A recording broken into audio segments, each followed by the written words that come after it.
Esto va a haber una parte que se va a recordar al principio. Pues Ok, hola, buenos días, tardes o noches a todo nuestro auditorio y audio oyentes. Nosotros somos yo soy la psicóloga Angie. y yo soy el psicólogo Marcos. En esta ocasión les hablaremos sobre 3 temas muy interesantes, los cuales son las heridas de infancia, el estilo de apego y la autoestima. Además de esto, vamos a tratar de aterrizar, desglosar cómo estos 3 conceptos en conjunto afectan a las personas en sus relaciones y en cómo se perciben a sí mismas. Y esto aparte, situándolo en el contexto de la neurodivergencia. Va a estar muy bueno, amiguitos.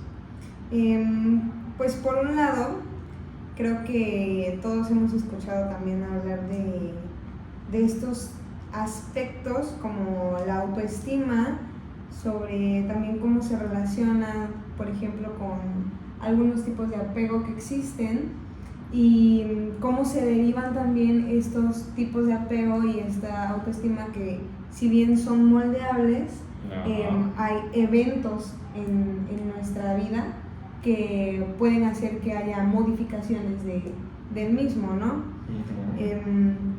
Un ejemplo, pues, de ello puede ser tal vez una persona que vivió bajo violencia toda su vida y que de adulto, no sé, no tiene esta costumbre de relacionarse tanto con las personas o no tan abiertamente. Tal vez sería como crucial, ¿no?, que desarrollemos esos aspectos aquí en este espacio. Pues principalmente avisar, ¿no? Sí, claro. ¿Qué avisaríamos? Ok, muy buen comentario, psicóloga Angie. Nos gustaría comentarles en general que la información que les vamos a compartir la traten con cautela y de manera consciente. Y sobre todo con empatía. Creo que es información sensible, puede ser información con la que muchas personas se pueden sentir identificadas. Sí, exactamente. Entonces, como profesionales de la salud que representamos, el índole y la perspectiva pues es más que nada profesional, ¿no? Y pues dicho esto, ¿cuál sería la pregunta que detonaría nuestro inicio de capítulo? Yo creo que yo te preguntaría, Marcos, Sí. ¿qué es lo que hace diferentes estas relaciones entre personas? ¿Por qué yo podría decir que tal vez, no sé, una amiga mía tiene mejores relaciones que yo o se puede relacionar de mejor manera con las personas e incluso hasta con más facilidad? ¿Qué dirías tú que entra aquí? Ok, muy buena pregunta. Y con respecto a los temas que vamos a tocar, creo que es el conjunto de esos 3 los que en parte determinan, entre otros muchos otros factores que pueden estar involucrados en cómo una persona se relaciona con otras. Pues esa era tu pregunta. Sí, Okay. Claro. Y sin embargo, yo creo que por aquí podemos también empezar a partir sobre nuestro primer tópico, que es el concepto y los estilos que existen de apego. Fíjate que aunque es un tema que a mí me genera mucha sensibilidad al respecto, pues también me interesa mucho, ya que el creador de esa teoría, que fue John Bowlby, un psiquiatra y psicoanalista reconocido por la construcción de esta teoría, pues dictamina que es muy importante el apego, ya que se desarrolla en los primeros años de infancia. Así es. Si no mal recuerdo, ¿puedes darme la cifra exacta? Sí, claro. Se desarrolla en un periodo crítico del desarrollo. que suele oscilar entre los primeros 3 años de edad. Y pues este apego se desenvuelve o se desarrolla como parte de la función principal entre la interacción que existe pues entre el niño y los padres, ¿no? Si bien también en los estilos de apego viene una carga genética que yo creo que es innegable en todos los aspectos de los que vamos a hablar el día de hoy. ¿Cuál crees tú que sería el aspecto más importante de la carga genética que podría entrar aquí en la teoría del apego?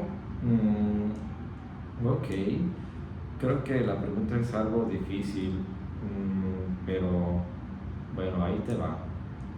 Creo y considero que el periodo gestacional, el periodo en el que el feto o este futuro ciudadano en el que se está, desarrollando y encuadrando estos módulos del cerebro,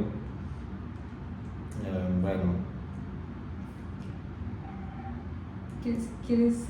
No, vamos a anotar que es el minuto del 6 y ahí lo vamos a editar, ¿ok? Sí. 6:15. Bueno, vamos a regresarnos entonces a... Ok, bueno. Yo creo que uno de los aspectos más importantes que yo resaltaría de la personalidad sería el carácter. El carácter que sabemos que trae completamente la carga genética, pues también depende mucho de tu carácter, tal vez de qué tan explosivo, irritable o hasta tolerante pueda ser. Creo que eso también impacta mucho en el estilo de apego con el que te vas a desarrollar. Si bien, como lo mencionabas, en la etapa gestacional el humano es un receptor pues activo, sí, ya que se vincula pues a través de la sensibilidad del cuerpo en el que pertenece. Así es, y es justamente eso que menciona Angie, lo que tiene relación directa con el entorno de la madre, la cual es justamente esas experiencias que va sufriendo la madre. Supongamos que está hermosa y elefantita mamá teniendo a su hijito o a su futura hijita, y de repente llega papá cocodrilo, llega a estresarla. Papá cocodrilo con una estructura genética y ambiental tal vez completamente diferente, ¿no? Así es. Entonces, estos cambios neuroquímicos que siente y experimenta el cuerpo de la madre afectan directamente el desarrollo del feto. Supongamos un ejemplo, supongamos que, como estábamos mencionando, que es el estrés, sería la hormona del cortisol. Entonces, esta segregación de esta hormona de cortisol podría ser, mejor dicho, más tendiente a este feto a tener como un carácter, una personalidad tendiente a estresarse. O sea, tal vez que puede crecer como un niño y desarrollarse como un adulto que no tiene tanta tolerancia tal vez al estrés o a la frustración o a estas emociones que, si bien no son negativas, son desagradables, ¿no? Así es. El tema del apego y de lo que es impacta directamente en todos nosotros, ya que todos nosotros tenemos la necesidad de apegarnos, según aquí nuestro John Bowlby, Maslow, por la necesidad de pertenencia. Seguridad y pertenencia, sin embargo, y aunque existen diferencias, podemos decir que existen personas que sí se desarrollan desde el apego seguro. El apego seguro sería uno de los estilos de apego y sería pues como el más sano. ¿Cómo lo describirías tú desde tu perspectiva? Ok, para describirlo, volveré a mi vieja confiable elefantita. Ok, esta buena elefantita con un apego seguro se relacionaría con su pareja cocodrilo de la manera siguiente. Supongamos que elefantita y cocodrilo tienen una discusión. Entonces, en esta discusión, la elefantita, en vez de enfrascarse, discutir con su pareja cocodrilo, haría ejercicios, o bueno, haría práctica quizás de una autorregulación emocional, o podría proponer ideas o sugerencias o opciones para llegar a una solución. Tal vez con una diferencia con una persona que puede tener un apego ansioso, tal vez que se enfrasque mucho en el problema, en tal vez cocodrilo, en la necesidad de pelear y discutir sobre las diferencias que existen entre la composición, el tamaño que hay entre ellos, también la diferencia de color, no sé, no sería como tan enfrascante y bueno, sabemos que vienen desde contextos completamente diferentes, suponiendo Claro. que papá cocodrilo sea alguien que oscile dentro del apego ansioso, podemos decir que desde su contexto tal vez fue criado por personas que no fueron tan consistentes a la hora de demostrar estas actitudes emocionales. ¿Qué quiere decir? Pues que algunas veces sí las mostraban, otras veces no, o no estaban presentes. Sin embargo, sabemos que Elefantita no pasó por eso mismo, tal vez su contexto fue diferente, ¿no? Así es. ¿Cómo sería? Pues, bueno, el contexto en este caso, de esta elefantita que representa un estilo de apego saludable, sería el siguiente. Elefantita, ella en su círculo social de elefantes, ella desde edades tempranas percibió acompañamiento, buenos ejemplos y validación emocional. Quiere decir que Elefantita tuvo un aprendizaje sano, por decirlo de alguna manera. ¿Qué pasaría entonces si, suponiendo que ese fue el contexto de Elefantita, pongamos otro contexto, pongamos que sus cuidadores primarios, en lugar de ser estas personas cálidas y cercanas, fueron personas frías que emocionalmente estaban distantes también, o que rechazaban como esta situación o esta área emocional por miedo tal vez a ser o verse vulnerables? ¿Qué crees que hubiera pasado con Elefantita? Pues bueno, suponiendo que ahora ese fuese el contexto de Elefantita, creo que Elefantita en sus relaciones futuras, como una elefante grande y fuerte, ahora adulta, al momento de buscar pareja, quizás tendría ciertos pensamientos de seguridad y evitaría, o quizás evitaría relaciones a largo plazo y cambiaría constantemente de pareja. Tal vez como intentando y recreando también este patrón de conducta que aprendió de sus cuidadores primarios, ¿no? Ser Así es. lejano emocionalmente, ser frío y dando como resultado pues un apego evitativo. Efectivamente, psicóloga Angie. Por último, también tenemos dentro de los estilos de apego uno que desde mi punto de vista es de los más complejos, que es el apego desorganizado.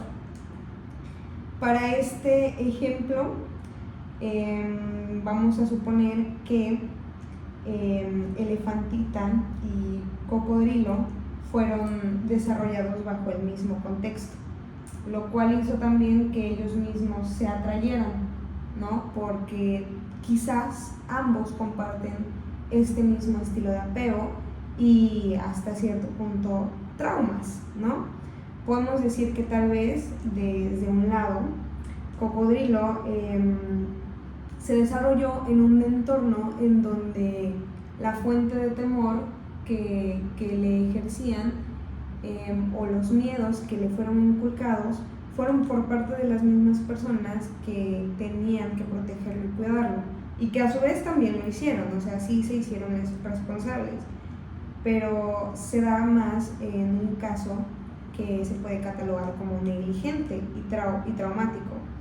Entonces, esta relación muy ambivalente que existía entre sus cuidadores, de que en un momento soy querido, soy aceptado y todo está bien, tanto como que está mal que sea yo todo el tiempo, y pues bueno, eso enturbia un poquito tal vez la manera en la que se relaciona con las demás personas. Tal vez de esta misma manera se conoce y se relaciona con la elefantita, ¿no? En este caso, ¿cómo crees que como adultos se relacionen ellos si comparten este mismo estilo de apego? ¿El cuál sería? Un apego desorganizado a raíz de el contexto en el que se desarrollaron ambos. Ok, supongamos que Elefantita y Cocodrilo, ambos viniendo de un contexto social bastante similar, de manera que han desarrollado ambos un apego evitativo. Creo que sería algo como esto: Elefantita y Cocodrilo, ellos viviendo en un mismo lugar y en un mismo tiempo. Yo creo que tal vez no negaríamos la compatibilidad que existe entre ellos. O sea, si bien ellos se atraen, o sea, ya por de entrada sienten atracción. Sin embargo, yo creo que la proximidad entre ellos es la que tendrían o la que ellos quisieran evitar. Saben que tal vez si se pueden llegar a conocer, si pueden llegar a ser profundos. Sin embargo, no llegar a involucrarse emocionalmente, estableciendo algo, ¿cómo decirlo? Una relación profunda, duradera, emocionalmente, no sé. Aunque ese también sería su miedo, yo creo que al principio sería superficial. Al principio se verían por encimita, aunque saben que ellos se quieren tal vez acercar un poco más, tal vez por eso mismo que se conocen, quieren saber que se entienden el uno al otro. Sin embargo, eso también puede provocarles inestabilidad, ¿no? El no saber cómo comunicarse entre ellos o no saber cómo relacionarse, al final termina siendo caótico.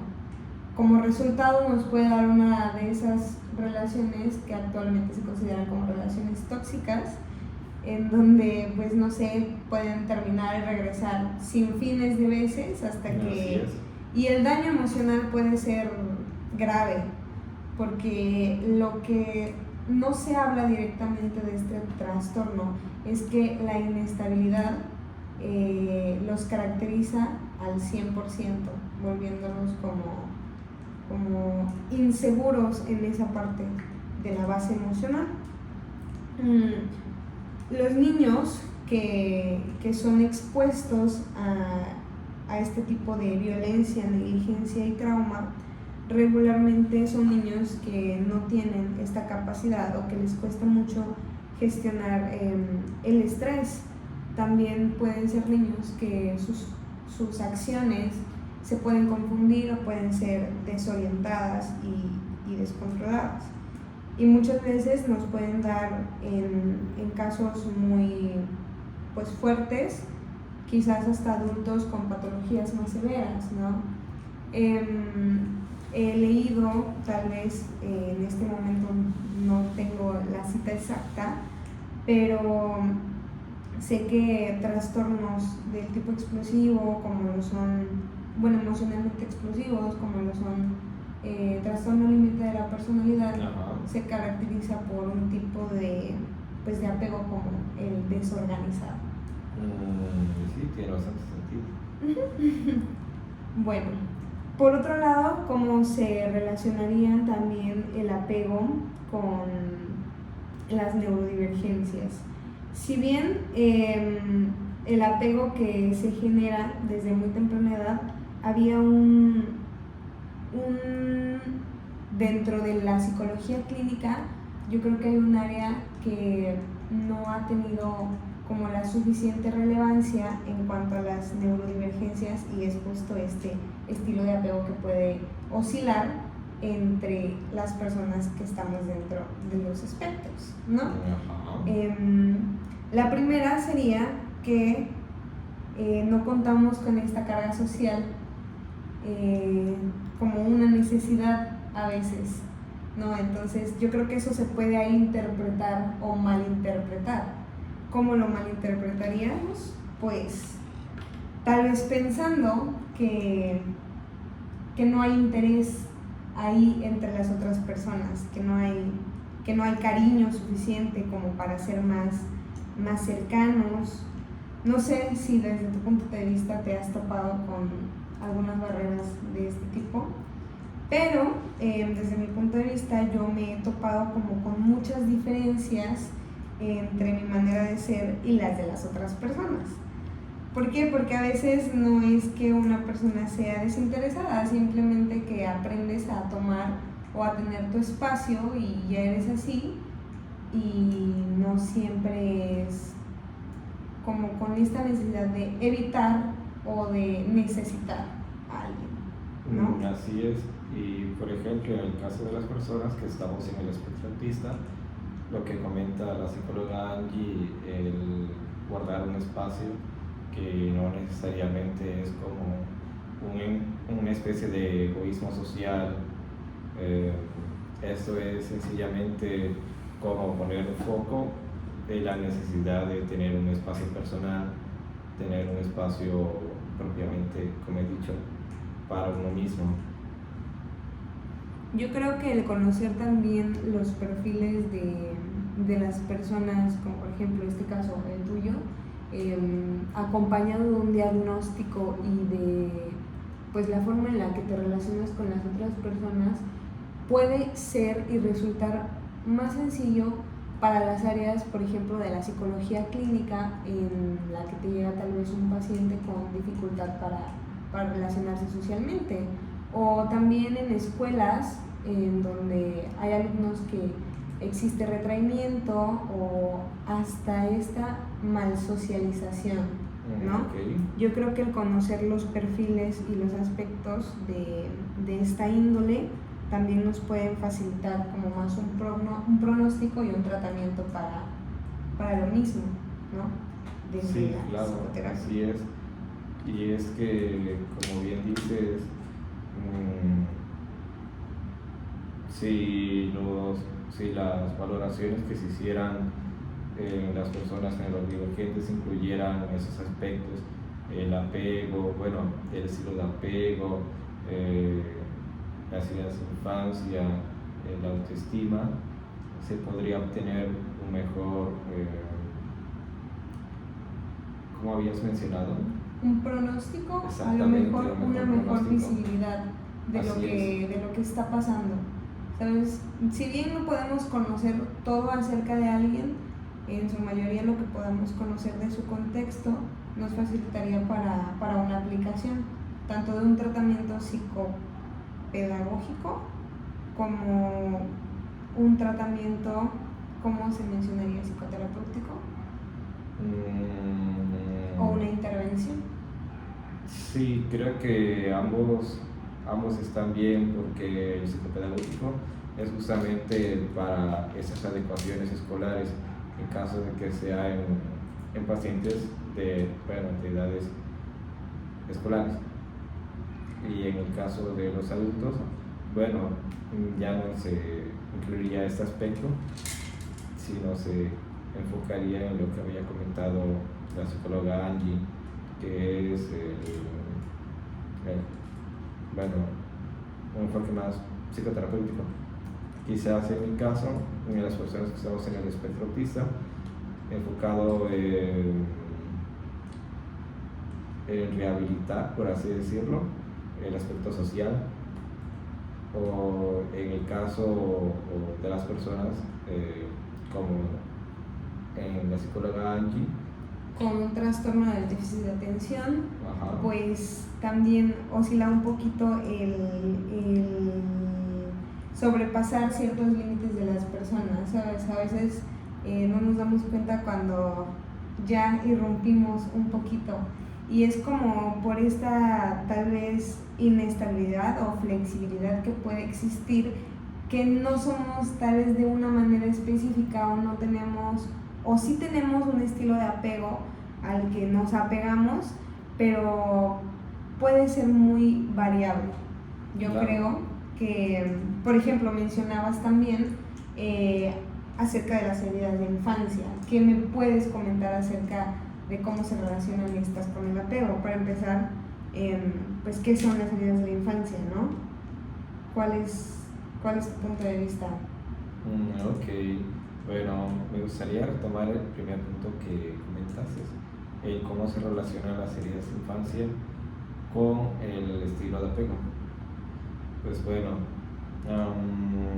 antes de eso me gustaría comentar que en esta relación primero sucede el estilo de apego, y esto es así por lo que habíamos comentado anteriormente sobre la carga genética y el aspecto de la personalidad.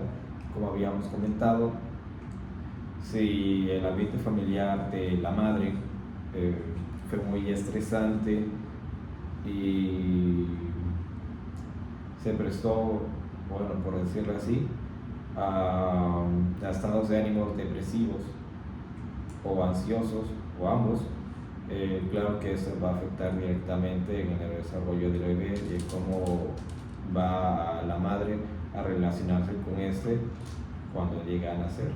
Puede ser que lo trate como un hijo no deseado, o puede ser lo contrario. Ahora, tomando esto en cuenta, supongamos que este hijo o hija que ha nacido, la madre pues no lo desea, pues no fue un embarazo planeado o acordado por ambas partes, en el caso ella siendo la parte de desacuerdo.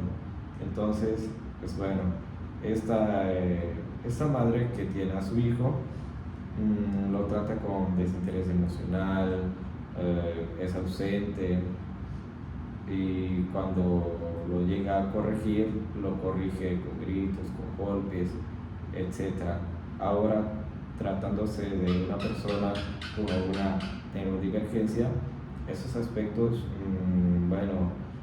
no diría que calan más que una persona neurotípica, pero sí hay ciertos aspectos que pueden hacer que sea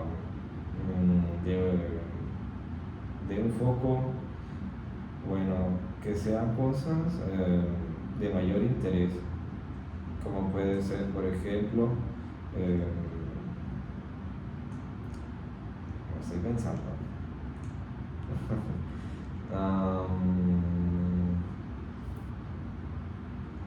Yo creo que el aprendizaje. El aprendizaje, estaba pensando en otra cosa. ¿Cómo que? Como el enmascaramiento.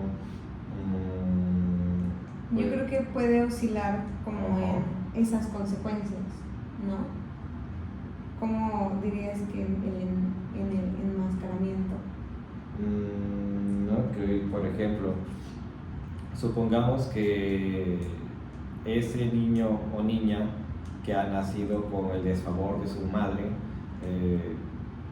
busca agradar, supongamos. Entonces,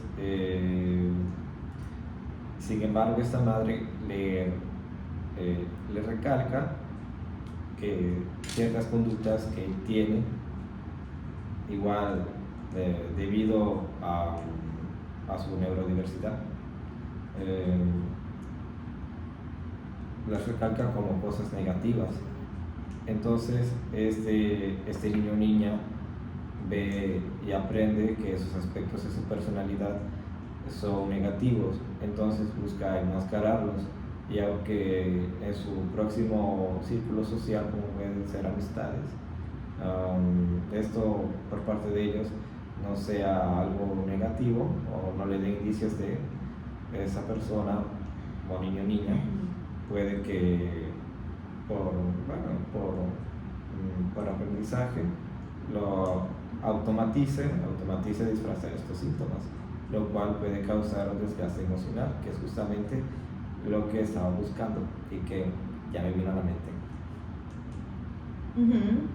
Pues yo creo que inicialmente aprendes que si tienes ese rechazo, porque yo creo que lo que describes yo lo interpretaría como un rechazo total. Yo creo que aprendes que no tienes que ser así, entonces buscas que aunque tu composición sea la misma, tal vez vas a cambiarle un poquito al estar con las otras personas, no solamente por el hecho de encajar o pertenecer, sino porque es lo que está correcto, porque tú no tienes que ser así o tener estas conductas que tienes, ¿no? Lo cual precisamente, como lo mencionas, puede resultar en algo desgastante emocionalmente, principalmente porque se da, o sea, el primer trauma, ¿no? Las heridas de infancia son un trauma, son profundamente dolorosas y regularmente oscilan también en los primeros años de edad. Regularmente en la primera y segunda etapa, según las etapas del desarrollo de Piaget. Estas heridas se caracterizan porque se refuerzan. No tienen solamente un lugar en la infancia, sino que durante el mismo desarrollo se siguen perpetuando. Entonces esa herida se refuerza y se convierte en un trauma de suficiente carga e importancia como para modificar los estilos de apego a los que ya estás adherido, como para modificar tu autoestima e incluso tu personalidad, ¿no? Un primer ejemplo que mencionaste, que fue, a mi parecer, la herida del rechazo, pues entonces tal vez este niño siente que no tendría el derecho, pues, de existir o de ser amado y de ser así, ¿no? Así es. En su totalidad. Tal vez le genera como este miedo intenso a ser excluido, a ser dejado fuera, a ser desvalorizado incluso, y no aceptado por quienes los rodean. Esto yo creo que pues en un niño puede verse de esta manera, pero en un adulto yo creo que se puede interpretar distinto. Creo que puede ser una persona que tienda más a aislarse, tal vez a ser perfeccionista, porque siempre va a necesitar esa validación de alguien, y tal vez en un extremo una sensación de siempre pertenecer y ser aceptado, ¿no? Claro.